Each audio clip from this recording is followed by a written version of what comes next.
네, 오늘 말씀의 제목은 경계해야 할 두 가지 악입니다. 우리 말씀의 제목처럼 우리가 함께 나누는 이 두 가지 악, 하나님께서 말씀하시는 경고하시는 두 가지 악이 우리 인생 가운데 완전히 끊어질 수 있기를 예수님의 이름으로 축복합니다. 성경의 주제를 한마디로 하면 하나님의 구원 이야기라고 할 수 있을 것 같아요.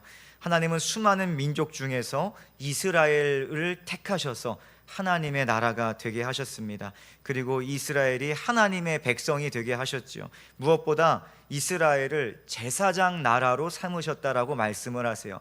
제사장 나라로 삼으셨다는 것은 이들을 통해서 이들에게 사명이 주어졌다고 하는 것인데, 이방 민족을 하나님께로 인도할 사명이 이스라엘 백성들에게 주어졌다는 것이죠.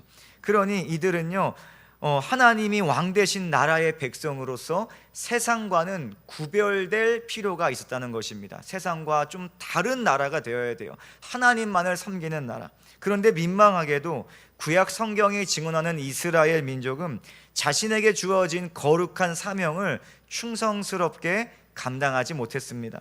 오히려 하나님보다 자신들이 하나님께로 인도해야 할 이방 민족을 따라갔어요.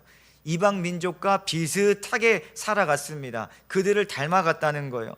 오히려 하나님께 구하기보다 힘이 강한 나라를 의지할 때가 많았습니다. 그들에게 조공을 바치면서 무릎 꿇을 때가 너무나 많았다는 것입니다.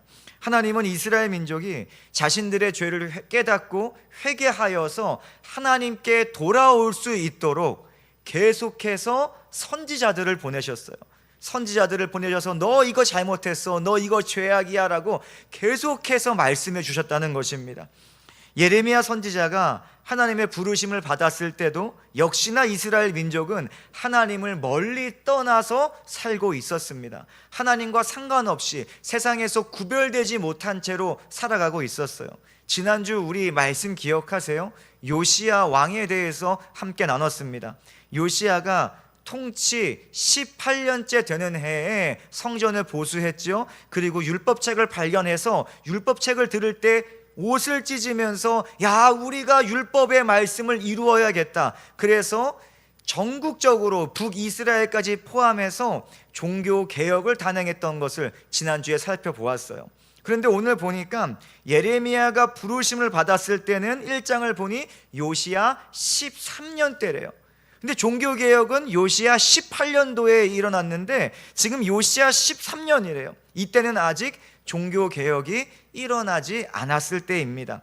유다와 이스라엘 땅에 우상이 가득했지요. 여호와의 성전에 우상의 기물들이 가득했어요. 또한 심지어 이 성전 안에 아세라 상이 세워져 있고요, 아세라를 섬기는 제사장들의 집도 있었다는 것입니다.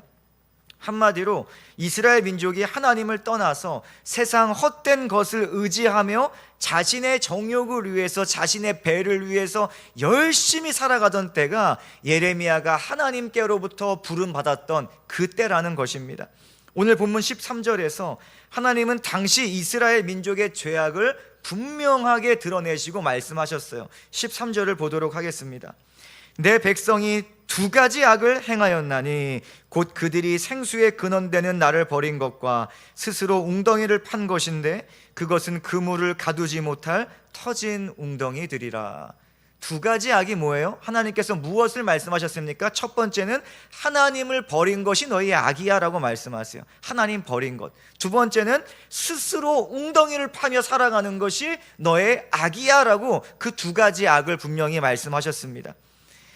이것은요, 오늘날 하나님을 믿고 하나님을 경외하는 우리가 반드시 경계하고 미워해야 하는 두 가지 악입니다. 당시 이스라엘 백성들이 저질렀던 이 악, 하나님께서 경고했던 악, 하나님 버리고 내 마음대로 내 힘으로 살아가는 그 모든 것들, 오늘 우리가 경계해야 될 줄 믿습니다. 성경은 여호와를 경외하는 것은 악을 미워하는 거라고 잠언에서 분명히 말씀하고 있습니다. 하나님 경외하는 게 뭐냐? 악을 미워하는 것, 악을 밀어내는 것, 악을 끊어버리는 것. 그러니 성도는 하나님을 떠나 사는 삶을 경계해야 되는 거예요. 하나님 떠나 사는 것을 경계해야 되고, 하나님 없이도 내 힘만으로 살아갈 수 있다는 것들을, 이 생각들을 미워하고 밀어내야 한다는 것입니다. 그렇다면 우리는 어떻게 날마다 이스라엘이 범한 이 두 가지 악을 경계하고 미워하면서 살아갈 수 있을까요? 오늘은 이 질문에 대한 답을 두 가지로 함께 살펴보려고 합니다. 우리 첫 번째로는 어떻게 하나님 버리는 악을 경계할 수 있을까? 그것은 생수의 근원이 하나님이심을 날마다 기억해야 하는 것입니다. 이스라엘 민족을 한마디로 정의하면 뭘까요? 한마디로 정의하면 이들은 은혜의 백성이다라고 말할 수 있을 것 같아요. 은혜의 백성. 이스라엘 민족의 역사는 단 한순간도 하나님의 은혜 없이 이루어진 역사가 없었지요. 모든 것이 다 하나님의 은혜였습니다. 야곱의 때에 기근이 왔어요. 그 기근을 피해 이들이 애굽의 좋은 땅으로 갔습니다. 그 은혜가 어떤 은혜입니까? 요셉을 통해 일하신 하나님의 은혜였어요. 또한 400년간 애굽에 있다가 다시 가나안 땅으로 올 수 있었던 것들, 그것도요 모세를 통해 일하신 하나님의 은혜였다는 것입니다. 이스라엘의 역사는 처음부터 끝까지 모두가 다 하나님의 은혜였어요. 오늘 본문 2절을 보면 하나님께서 이스라엘 민족이 하나님을 잘 따랐던 시절을 다시 한번 회상시키고 있습니다. 2절 말씀을 볼까요? 내가 너를 위하여 내 청년의 때에 인애와 내 신혼 때의 사랑을 기억하노니 곧 씨 뿌리지 못하는 땅 그 광야에서 나를 따랐음이니라. 광야에서 나를 따랐다. 이스라엘이 온전히 하나님 바라기였을 때는 언제예요? 광야 시절이었어요. 광야 시절. 하나님께서 그때를 기억한다라고 다시 한번 이 예레미야 때에 하나님을 떠난 백성들 가운데 말씀하시는 거예요. 그때가 좋았는데, 그때가 나를 잘 따라왔었는데, 이렇게 말씀을 하시는 것입니다. 출애굽 후 40년간 광야 생활을 할 때 그들이 거한 곳은 2절이 말하는 것처럼 씨를 뿌리지 못하는 땅이었어요. 씨를 뿌리지 못하는 땅. 더 나아가 6절은 그 광야를 더 자세히 우리에게 소개해 줍니다. 6절을 보겠습니다.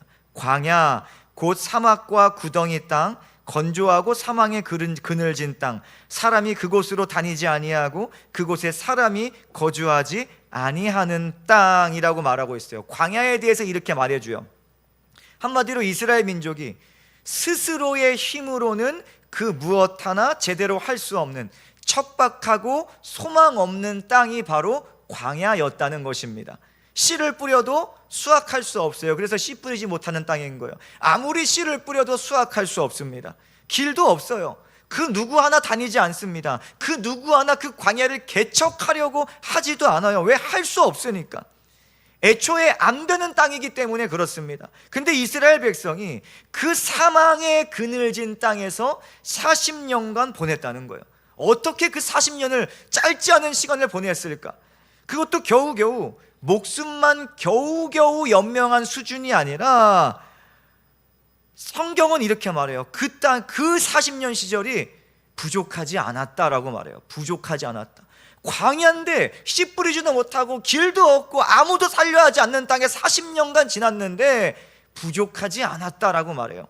느헤미야 말씀을 보니까 9장 21절에 40년 동안 들에서 기르시되 부족함이 없게 하심으로 그 옷이 헤어지지 아니하였고 발이 부르트지 아니하여 싸우며. 40년간 왜 부족하지 않았어요? 하나님께서 길러주셨기 때문에, 하나님께서 붙들어 주셨기 때문에, 하나님께서 먹이시고 입혀주셨기 때문에 씨 뿌리지 못하는 땅인데 먹게 되고, 거두지 못하는 땅인데 하나님께서 거두게 하셨다는 거예요. 참 놀랍지요. 그들은 아무것도 없는 광야에서 40년을 겨우겨우 연명한 것이 아니라 부족함이 없이 지냈습니다. 고생한 티가 하나도 안 나는 거예요. 고생한 티 나려면 어떻게 해요? 옷도 좀 헤어지고 발도 절고. 아니, 이스라엘 백성들이 가나안 땅에 들어갈 때 보니까 옷도 깨끗하고 발도 부르트지 않고, 아니 너네 정말 광야에서 40년 동안 산 거 맞아라고 묻고 싶을 정도로 이들이 좀 괜찮았던 것 같아요. 성경이 그렇게 말하는 것입니다. 옷이 헤어지지 않고 발이 부르트지 아니하였다. 하나님께서 도와주셨기 때문에. 이스라엘 민족은 씨를 뿌려도 수확할 수 없는 땅에서 끼니 때마다 먹었어요. 하루 한 끼 겨우 먹은 것이 아니라 끼니 때마다 먹었다는 것입니다. 그 이유는 생수의 근원 되신 하나님께서 시마다 때마다 그들의 필요를 공급하시고 채워주셨기 때문입니다. 출애굽기 16장을 보니까 하나님은 날마다 무엇을 내려주셨어요? 만나를 내려주셨어요. 만나를 내려주셨습니다. 그런데요, 어느 정도 주신 것이 아니라 한 사람이, 각 사람이, 모든 사람마다 먹기에 충분할 정도의 양을 주세요. 성경이요, 뭐라고 말하냐? 한 사람당 한 오멜씩 거두어 가더라 라고 말해요. 한 오멜씩, 1오멜이래요. 오멜이라는 것은 환단하면요 2.2리터 정도 됩니다. 2.2리터. 그것을 오늘날의 곡물로 좀 환산을 해보니까 쌀 1.65kg, 만약에 밀로 하면은 밀 1.7kg, 그러니까 하루에 쌀을 1.7kg씩 걷었다고 생각을 해보세요. 충분해요? 충분하지 않아요? 대식가도 먹기에 충분할 거예요. 그리고 이 토요일 안식일 절에는 어떻게 해요? 안식일 전날은 2번 거둘 수가 있는 거예요. 이틀치를 거둡니다. 그러니까 3.4kg를 거두니 이틀을 충분히 먹겠죠. 이것을 며칠 동안 한 거예요? 며칠이 아니에요. 40년 동안 하나님께서 날마다 그들에게 내려주셨다는 것입니다. 더 나아가 고기가 먹고 싶다고 하니까 메추라기 떼를 저녁에 보내줘서 고기도 먹어라. 이 사이에 고기가 끼게 하나님께서 만들어 주셨던 때가 광야의 때였다는 것입니다. 광야에서 이스라엘 민족은 하나님만 바라봤어요. 하나님만 바라볼 수밖에 없었습니다. 왜냐? 아무것도 없기 때문에. 광야는 아무것도 없기 때문에, 내가 할 수 있는 게 아무것도 없기 때문에, 씨도 못 뿌리고 거둘 것도 없고 아무것도 없어요. 주변에 아무것도 없어요. 길도 없어요. 그 길도 하나님께 물어야 앞으로 갈 수 있는 거예요. 길이 없어요. 도움을 구하려도 사람이 개척하지 못하는 땅이기 때문에, 아무도 살지 않는 땅이기 때문에 자기들만 있는 거예요. 어쩌다가 오는 사람이라고는 자기를 노략하려는 아말렉들. 그렇기 때문에 하나님만 의지할 수밖에 없고, 하나님만 바라볼 수밖에 없는 땅이 광야 40년이었다는 것입니다. 그들은 스스로 할 수 있는 것이 아무것도 없었어요. 보이는 것은 뭐예요? 다 사막, 보이는 것은 구덩이, 보이는 것은 낮에는 뜨거운 태양, 밤에는 차가운 달. 기온 차이가 엄청나죠. 광야는 특히 그 땅이 더합니다. 이 사막에 가면은 낮에는 뜨겁고 저녁엔 너무나 추워요. 그러니 하나님만 볼 수밖에 없는 것입니다. 하나님의 은혜에 대한 간절함으로 하나님만 바라보면서 40년을 살아간 거예요. 그런데 보세요. 그런데 오늘 7절 보니까 내가 너희를 기름진 땅에 인도하여라 그랬어요. 갑자기 바뀌는 거예요. 상황이. 원래는 아무것도 없어, 씨 뿌리지도 못해, 구덩이밖에 없어, 뜨겁기만 해, 밤에는 춥기만 해. 그런데 상황이 바뀌어서 하나님께서 약속하신 가나안 땅으로 들어오니까 완전히 달라져요. 그 땅은 더 이상 척박한 땅이 아닙니다. 사망의 그늘진 땅이 전혀 아닌 거예요. 오히려 성경이 말하기를 젖과 꿀이 흐르는 땅이다, 기름진 땅이다 라고 말하고 있습니다. 그리고 참 신기하게도 요단강을 건너서 가나안 땅에 들어오니까 40년 동안 만나가 순식간에 끊어져 버려요. 말씀을 읽어드릴게요. 여호수아 5장 12절. 그 땅의 소산물을 먹은 다음 날에 만나가 그쳤으니 이스라엘 사람들이 다시는 만나를 얻지 못하였고 그 해에 가나안 땅에 소출을 먹었더라. 광야 40년 동안 자기들에게 아침마다 내렸던 만나가 그 가나안 땅에 들어가서 그 가나안 땅의 음식을 먹으니까 그쳐버렸어요. 이스라엘 민족은 더 이상 광야에 있지 않은 거예요. 더 이상 광야 아니에요. 광야 생활 끝났어요. 더 이상 씨 뿌릴 수 없는 땅에 살지 않습니다. 광야를 하나님 바라보면서 은혜로 넘어온 거예요. 그리고 이제는 누구나 탐내는 비옥한 땅으로 들어왔다는 것입니다. 그렇다면 이제 하나님의 은혜는 필요 없는 걸까요? 이제 만나가 그쳤어요. 여호수아 5장 12절 조금 전 읽은 말씀, 다시는 만나를 얻지 못하였대요. 다시는 만나를 얻지 못하였대요. 40년 동안 당연히 내리던 만나가 이제 눈앞에 완전히 사라진 거예요. 그러면 이제 은혜 필요 없나요? 내가 눈에 볼 때 기름진 땅, 내가 씨를 뿌리면 나오고, 내가 무엇하면 할 수 있고, 사람들도 있고 다 되는 땅이니까 하나님의 은혜가 필요 없습니까? 아닙니다. 광야에서도 가나안에서도 은혜는 필요한 거예요. 은혜는 필요한 거예요. 가나안 들어왔다고, 야 이제 여태까지 하나님의 은혜였다, 하나님 감사합니다, 우리는 은혜의 백성입니다. 그런데 이제 여기부터는 내가 할 수 있으니 하나님 잠시 쉬셔도 좋습니다, 이렇게 말할 수 있어요? 이렇게 말할 수 있습니까? 아니에요. 광야에서도 가나안에서도 은혜가 필요하다는 거예요. 단지 광야의 은혜와 가나안 땅의 은혜는 그 종류가 달라요. 은혜 필요해요. 그냥 은혜의 종류가 달라요. 광야 생활과 가나안 생활이 완전히 다르듯이 씨 뿌리지 못하는 광야와 씨 뿌릴 수 있는 가나안의 은혜는 다르다는 것이죠. 광야에서는 만나의 은혜가 필요했다면 씨 뿌릴 수 있는 가나안에서는 수고가 수고되게 하시는 하나님의 은혜가 필요한 거예요. 씨 뿌려진 땅에 때마다 비를 내리시는 하나님의 은혜가 필요하다는 거예요. 광야에서는 낮의 해와 밤의 달로부터 보호하신 하나님의 은혜가 필요했다면 가나안에서는 주변 이방 민족으로부터 보호해 주실 하나님의 은혜가 필요한 거예요. 이와 같이 은혜의 모양은 달라요. 우리가 다 똑같은 은혜 받고 있어요? 삶에서 우리의 삶이 다 다르듯이 하나님께서 부어주시는 은혜의 종류가 다 다르지 않습니까?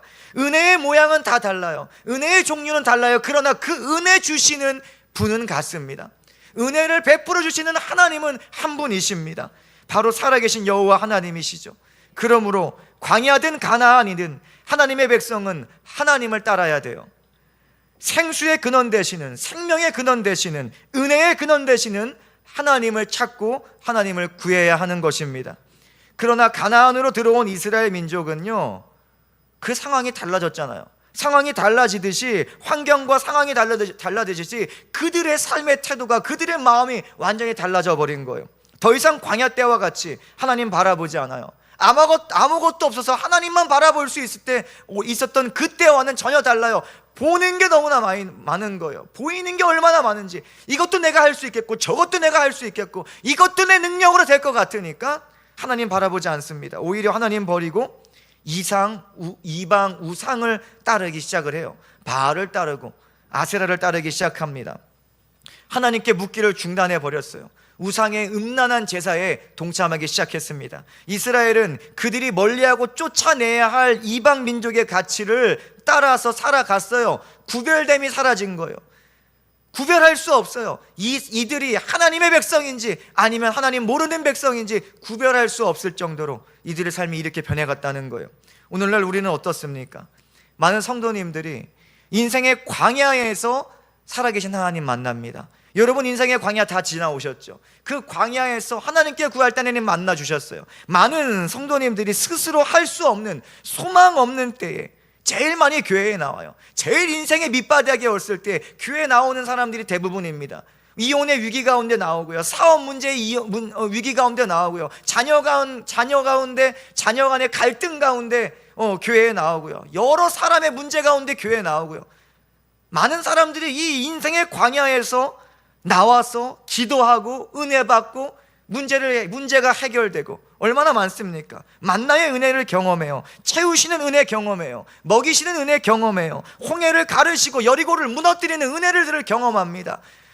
놀라운 은혜들을 경험하면서 정말 하나님 살아계시군요. 내가 왜 지금 왔을까? 조금 더 빨리 왔으면 좋았을 뻔. 이런 경험, 이런 고백도 하지 않습니까? 그런데 하나님의 은혜로 광야를 견디고 넘어가면, 그래서 삶이 어느 정도 회복되어지면 이상하게도 하나님과 멀어집니다. 광야를 넘어가면, 이상하게 가나안이 시작되면 하나님의 은혜를 자꾸 뒤로 하고 하나님을 잊으며 살아갈 때가 너무나 많아요. 광야를 넘어 가나안 땅과 같은 환경을 맞이하면 하나님과 그분의 은혜를 저 멀리 내던지고는 합니다. 광야를 넘기면 우리는 기도를 멈출 때가 너무나 많아요. 그렇지 않습니까? 가나안이 시작되면 예배를 멈출 때가 너무나 많아요. 그러나 우리는 반드시 기억해야 돼요. 광야든 가나안이든 하나님의 자녀는 하나님 아버지의 은혜가 필요한 것입니다. 고난 중에도 은혜가 필요해요. 풍족함 중에도 은혜가 필요해요. 아픔 중에도 은혜 당연히 필요하죠. 기쁨 중에도 은혜가 필요하다는 거예요. 여러분의 모든 순간, 그것이 광야이든 가나안이든 여러분 하나님 찾을 수 있기를 예수님의 이름으로 축복합니다. 다윗은 우리에게 좋은 예가 되어주죠. 다윗은 광야 도피 생활을 하든 왕의 자리에 있든 하나님의 은혜를 바랐습니다. 그는 늘 기도하면서 하나님께 도우심을 구해요. 그는 하나님을 날마다 의지했어요. 그것은 다윗이 하나님께서 자신의 생수의 근원이시라는 것을 매 순간 믿고 고백했기 때문에 그렇습니다. 자신의 모든 도움이 하나님으로부터 나온다는 것을 날마다 고백한 사람이 바로 다윗이었습니다. 그래서 우리에게 말하지 않습니까? 하나님의 선하심을 맛보아 알지어다. 날마다 그 선하심을 구했던 사람이 다윗이었어요. 그래서 다윗은 자신을 향한 하나님의 은혜를 찬양해요. 우리가 잘 아는 말씀입니다. 시편 23편에 이렇게 말해요. 여호와는 나의 목자시니 내게 부족함이 없으리로다. 그가 나를 푸른 풀밭에 누이시며 쉴 만한 물가로 인도하시는도다. 어디 있든지 광야든지 가나안이든지 다윗은 하나님을 바라보고 하나님을 목자 삼아서 하나님 의지하며 살아갔다는 거예요. 다윗의 고백이 오늘 우리의 고백이 되기를 예수님의 이름으로 축복합니다. 우리 인생의 생수가 오직 하나님으로부터만 공급된다는 이 사실을 우리가 기억하면서 하나님 찾을 수 있기를 축복합니다. 광야를 만나든 가나안을 만나든 하나님을 바라보고 따라가면서 하나님이 주시는 풍성한 은혜로 부족함이 없는 복된 인생 되기를 예수님의 이름으로 축복합니다. 그리고 두 번째로, 그러면 어떻게 스스로 헛된 웅덩이에 파는 악을 경계할 수 있을까? 그것은 하나님을 경외할 때 가능한 것입니다. 하나님 경외해야지 스스로 헛된 웅덩이에 파지 않는 거예요. 하나님을 경외한다는 것, 성경을 읽어보면 얼마나 많이 등장합니까? 처음부터 끝까지 가득 차요. 하나님 경외하는 것은 성경에서 굉장히 중요한 주제로 믿음 있는 삶의 핵심이다라고 말할 수 있을 것입니다. 하나님은 하나님의 백성들에게 경외를 요구하세요. 쉽게 설명하자면 경외는 하나님을 사랑하고 존경하는 거예요. 그러면서 동시에 하나님을 두려워하는 마음과 삶의 태도를 말하는 것입니다. 사랑하고 존경하면서 두려워하는 것들. 그래서 하나님 경외는 하나님 앞에서 하나님의 뜻대로 살아가는 그 삶으로 드러나기 마련입니다. 신명기 10장을 보니까 이렇게 말해요. 이스라엘아, 내 하나님 여호와께서 내게 요구하시는 것이 무엇이냐? 곧 내 하나님 여호와를 경외하여서, 내 하나님 여호와를 경외하는 것을 요구하신대요. 그래서 경외하면 어떻게 되는가? 경외하여서 그의 모든 도를 행하고 그를 사랑하며 마음을 다하고 뜻을 다하여 내 하나님 여호와를 섬기고 내가 오늘 내 행복을 위하여 내게 명하는 여호와의 명령과 규례를 지킬 것이 아니냐. 경외하는 자의 삶은요, 말씀대로 살아가는 삶으로 드러나게 됩니다. 하나님 사랑하는 삶으로 드러나게 돼요. 하나님을 두려워하는 삶으로 드러나게 돼요. 그런데 이 말씀이 하나님의 은혜로 애굽에서 나와 40년 광야를 지나 가나안 땅을 들어와서 오랫동안 이 사사시대를 지나고 왕정시대도 어느 정도 지나 있는 그 상태의 이스라엘 민족들에게, 예레미야 당시 특별히 남유다 백성의 이 백성들에게는 전혀 적용되고 있지 않았다는 거예요. 하나님의 말씀, 너희가 나를 경외해? 그럼 나 사랑하고 몸과 마음과 뜻을 다해서 내 말씀 지키고. 근데 전혀 적용되지 않고 있어요. 하나님을 경외하고 있다는 삶의 태도를 전혀 찾아볼 수 없는 거예요. 하나님을 향한 경외가 마음과 삶 속에서 완전하게 실종되어 버렸어요. 찾을 수가 없는 거예요. 그래서 하나님께서 당시 유다 백성에게 말씀하신 거예요. 너희는 지금 악을 행하고 있는데 그 악은 너희 하나님을 뒤로 한 거야. 그리고 스스로 터진 웅덩이를, 헛된 웅덩이를 파고 있는 거야 라고 하나님께서 말씀하신 것입니다. 하나님은 19절에서도 13절의 말씀을 반복하세요. 오늘 읽진 않았지만 19절을 제가 읽어드릴게요. 내 악이 너를 징계하겠고 내 반역이 너를 책망할 것이라. 그런즉 내 하나님 여호와를 버림과 내 속에 나를 경외함이 없는 것이 악이요 고통인 줄 알라. 주 만군의 여호와의 말씀이니라. 13절과 19절 말씀을 비교를 한번 해볼게요. 자막을 띄워주시면 13절 19절 말씀을 비교해 보면요, 13절과 19절의 똑같은 먼저 앞절 말씀은 똑같아요. 하나님 버리는 거, 그쵸? 똑같죠?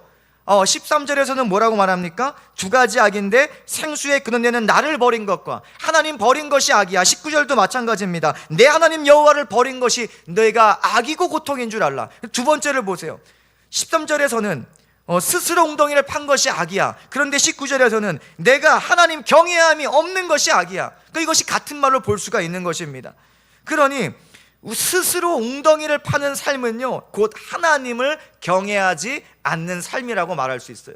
반대로 볼 수도 있겠죠. 하나님을 경외하지 않기 때문에 자꾸 하나님을 뒤로 하고요, 스스로 웅덩이를 파면서 살아가는 것입니다. 스스로의 힘으로 살아가는 거예요. 하나님 경외하지 않기 때문에.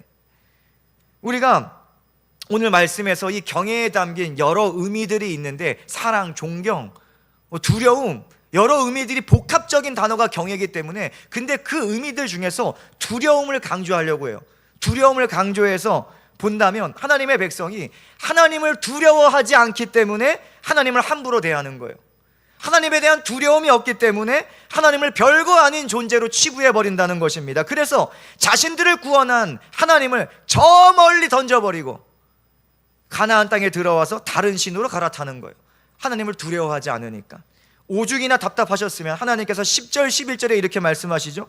너희는 기띔 섬들에 건너가 보며 게달에도 사람을 보내 이 같은 일이 있었는지를 자세히 살펴보라.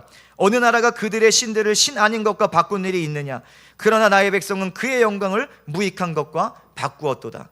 여기서 기띔이라는 지역은 서쪽에 이제 지중해의 여러 섬들을 가리키는 거예요. 특별히 이 구브로 섬, 이런 쪽의 섬들에 말하는 것입니다. 상징적인 것이죠. 그리고 게달이라는 것은요, 지명도 이름인데 동쪽 아라비아에 있는 지역입니다. 그러니까 하나님께서 말씀하시는 거예요. 너무나 억울하고 답답하셔서 너희가 사방을 다니면서 모든 민족을 알아보라. 모든 민족이 어떻게 살아가는지 너희 눈으로 직접 보고 알아. 그들은 어느 나라 민족이 대체 자신의 신들을 다른 신들과 바꾸냐, 자기가 믿는 것을 다른 것과 바꾼 적이 있느냐, 너희 한번 돌아보면서 생각해 보라는 거예요. 알아보라는 거예요. 근데 너희는 어떻게 너희가 믿고 너희를 구원한 하나님 나 여호와를 바꿔버리냐는 것입니다. 얼마나 답답하셨으면. 제가 보니 유다 백성들은 너무나 미련해요. 얼마나 미련한지. 하나님께서 그의 조상들을 가나안으로 인도하시기 위해서 어떤 일을 행하셨습니까? 하나님은 이스라엘 편에서, 그렇죠? 이스라엘 편에서 엄청난 이적 보여주셨어요. 10가지 재앙 내리시고 바다를 가르셨습니다. 요단강을 마르게 하세요. 여리고성을 순식간에 무너뜨리셨습니다. 얼마나 많은 역사가 있습니까? 우리가 이들은요, 다윗 이후 다윗의 후손들이니까 다윗 때 왕이 했던 일들 있을 거 아니에요. 그가 물맷돌로, 이 물맷돌로 골리앗을 쓰러뜨렸더라. 얼마나 많은 역사가 있습니까? 근데 사실 이 놀라운 일들을 하나님께서 이스라엘 편에서 행하셨기 때문에 이스라엘 민족이 하나님을 기뻐하고 환호할 수 있는 것이지, 그렇죠? 이스라엘 편에서 싸우셨기 때문에 그런 것이지, 상대방의 입장에서 보면요, 하나님은 큰 두려움의 대상이에요. 이스라엘 편이니까, 하나님 내 편이니까 하나님께서 저 기적이라 행하실 때 좋은 거지, 상대방은 얼마나 죽을 맛이겠어요? 얼마나 두렵겠습니까? 그래서 여리고에 살고 있던 기생 라합이 정탐꾼에게 이렇게 말해요. 여호수아 2장 11절 보니까 우리가 듣자 곧 마음이 녹았고 너희로 말미암아 사람이 정신을 잃었나니 너희의 하나님 여호와는 위로도 하늘에서도 아래로는 땅에서도 하나님이시니라. 그러니까 상천하지 하나님이시다. 그분은 너무나 두려운 하나님이시다. 사람들이 기절까지 했대요. 사람들이 그 하나님의 대해 듣고 너무나 두려워갖고 마음이 다 녹아버렸대요. 이스라엘 편에서 일하시니 이스라엘이 볼 때는 야 기쁘다지, 상대편에서 볼 때는 완전 두려우신 하나님이신 것입니다. 그런데 예레미야 당시 유다 백성들은 하나님 두려워하지 않아요. 대체 무슨 자신감일까요? 대체 무슨 자신감으로 하나님 두려워하지 않는 거예요? 마냥 이스라엘의 편이실까요? 하나님은 마냥 이스라엘을 존귀히 여기셔요? 마냥 조건 없이? 대체 무슨 자신감으로 하나님을 두려워하지 않는지 모르겠어요. 사무엘의 때 엘리 제사장 집이 얼마나 범죄했습니까? 그때 하나님께서 말씀하세요. 나를 존중히 여기는 자를 내가 존중히 여기고 나를 멸시하는 자를 내가 경멸하리라. 하나님께서 이 말씀대로 엘리 제사장의 집에 행하셨어요. 말씀이 이루어졌어요. 유다 백성은 바알을 섬겨 하나님을 멸시하면서도 하나님 두려워하지 않는 거예요. 무슨 자신감인지 모르겠어요. 본문 7절 8절 말씀을 보니까 하나님의 땅을 우상으로 더럽혔어요. 하나님의 기업을 역겨운 것으로 만들었어요. 제사장들은 하나님 찾지 않는데요. 말이 안 되잖아요. 율법 다루는 자들은 하나님을 모른대요. 말이 안 되잖아요. 백성을 다스리는 자는 하나님께 반역한대요. 말이 안 되잖아요. 선지자들은 바알의 이름으로 예언한대요. 말이 안 되잖아요. 처음부터 끝까지 말이 안 되는 시대가 예레미야가 부름받았을 그때라는 것입니다. 그들은 하나님을 전혀 두려워하지 않았어요. 대체 무슨 자신감인지 모르겠어요. 여러분, 우리의 인생도 그렇지 않습니까? 우리가 하나님을 두려워하지 않아요? 대체 무슨 자신감인지 모르겠어요. 무슨 자신감인지 모르겠어요. 그렇게 이어지는 구절에서 하나님은 하나님을 멸시하는 유다 백성에게 이렇게 말씀하세요. 그러므로 내가 다시 싸우고 너희 자손들과도 싸우리라. 여호와의 말씀이니라. 아니, 내 편에서 이적과 기적을 언제까지 행하실 줄 알았는데 하나님께서 야, 내가 너희와 싸울 거야 라고 말씀하세요. 우리의 근거 없는 자신감들을 여러분 내려놓으셔야 돼요. 내가 맘대로 살아도, 하나님과 상관없이 구별 없이 살아도 하나님 여전히 내 편에서 이적과 기적을 행하시고 은혜를 베풀어 주실 거야. 근거 없는 자신감들을 다 내려놓으시고 여러분, 우리 하나님을 두려워할 줄 알아야 됩니다. 생각해 보세요. 하나님이 나와 싸우신다면 두렵지 않으시겠어요? 나를 도와주시는 하나님을 우리가 구하는데 나와 싸우시는 하나님 만난다면 여러분 어떻게 하실 거예요? 하나님 나와 싸우시겠다고 지금 말씀하시 9절 말씀에 이스라엘 백성들에게 말씀하시는 거예요. 내가 너희와 싸울 거야. 너희와만 싸우니 너희 자손들과도 싸울 거야. 오늘 내가 하나님 두려워하지 않았어. 방자히 행했어. 예배는 한다고 하지만 삶이 하나님과 상관없어. 구별도 안 돼. 매번 하나님 싫어하시는 일들만 가득 차서 하나님께서 우리에게 말씀하시면 어떻게 하실 거예요? 두렵지 않으세요? 내가 너와 싸울 거야. 근데 너만이 아니라 네 자식들과도 내가 싸울 거야. 저는 두렵습니다. 얼마나 두려운지 몰라요. 하나님의 진노가 나를 향해 쏟아져? 그러면 괜찮을 것 같아. 근데 내 자녀들에게까지도, 네 자녀들에게도 내가 자녀의 진노의 잔을 쏟을 거야 라고 말씀하시면 어떻게 하실 거예요? 두렵지 않으십니까? 때로는 이 두려움이 우리를 살리는 거예요. 두려움이 우리를 살려요. 이 세상에는요, 두려움을 모르는 자들이 너무나 많아요.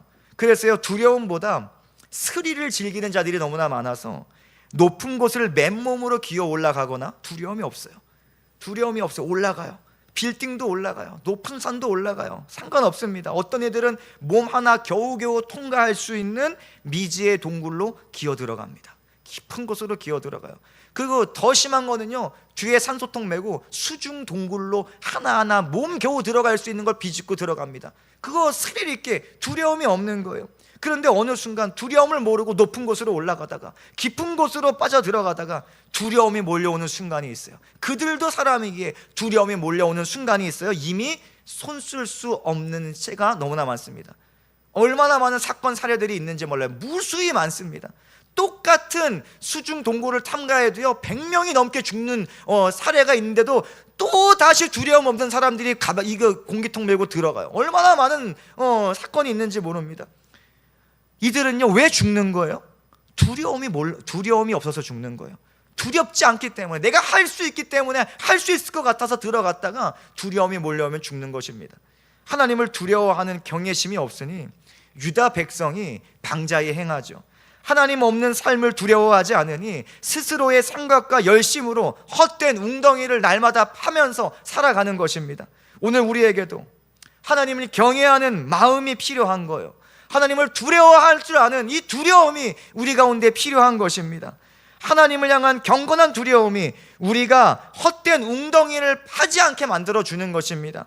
하나님 없는 삶에 대한 두려움, 여러분 이런 두려움이 있어요? 하나님 없는 삶에 대한 두려움, 하나님이 나를 도와주시지 않을 때 그때를 한번 상상해 보세요. 만약에 하나님께서 나를 도와주시지 않는다면 두렵지 않으십니까? 혹시나 아무렇지도 않으면 내 힘으로 하면 되지 뭐. 여러분 그런 인생은요 결국 그 끝에 소망이 없는 거예요.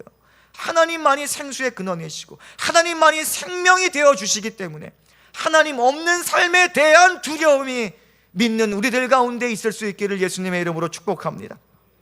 하나님을 향한 경건한 두려움이 우리의 시선을 하나님께 고정시킬 수 있는 거예요. 우리를 살게 하는 것입니다. 우리를 저 깊은 세상으로 들어가지 못하게 하는 거예요. 저 높은 세상의 가치를 따라서 살아가지 못하게 막아주는 것입니다. 하나님을 향한 경건한 두려움이 우리 가운데 있어야 될 줄 믿습니다. 이번 한 주도 하나님을 경외함으로 하나님을 의지하며 살아갈 수 있기를 축복합니다. 하나님을 경외함으로 스스로 웅덩이를 파는 한 주가 아니라 생수의 근원 되시는 하나님과 동행할 수 있기를 축복합니다. 하나님을 경외하며 살면서 매일의 삶 속에서 생수가 솟아나는 그 은혜가 우리에게 마르지 않기를 예수님의 이름으로 축복합니다. 말씀을 정리합니다. 이스라엘 백성 정의하면 은혜의 백성이라 그랬죠. 오늘 우리도 마찬가지예요. 오늘 우리의 삶도 정의하면요 은혜의 삶입니다. 우리를 정의하면 우리도 은혜의 자녀고 은혜의 백성인 줄 믿습니다. 그것은 예수 그리스도의 복음을 우리가 믿고 고백했기 때문입니다. 예수 그리스도의 십자가의 죽음과 부활을 통해서 우리는 죄에서 구원받았습니다. 새 생명이 우리 가운데 시작되었습니다. 구원의 때, 영원의 때를 소망하며 살아가고 있습니다. 그렇기에 우리는 은혜의 백성인 거예요. 감사하게도 하나님의 은혜는 영원의 때뿐만이 아니라 이 땅에서도 하나님을 경외하는 성도에게 끊어지지 않는다는 것입니다.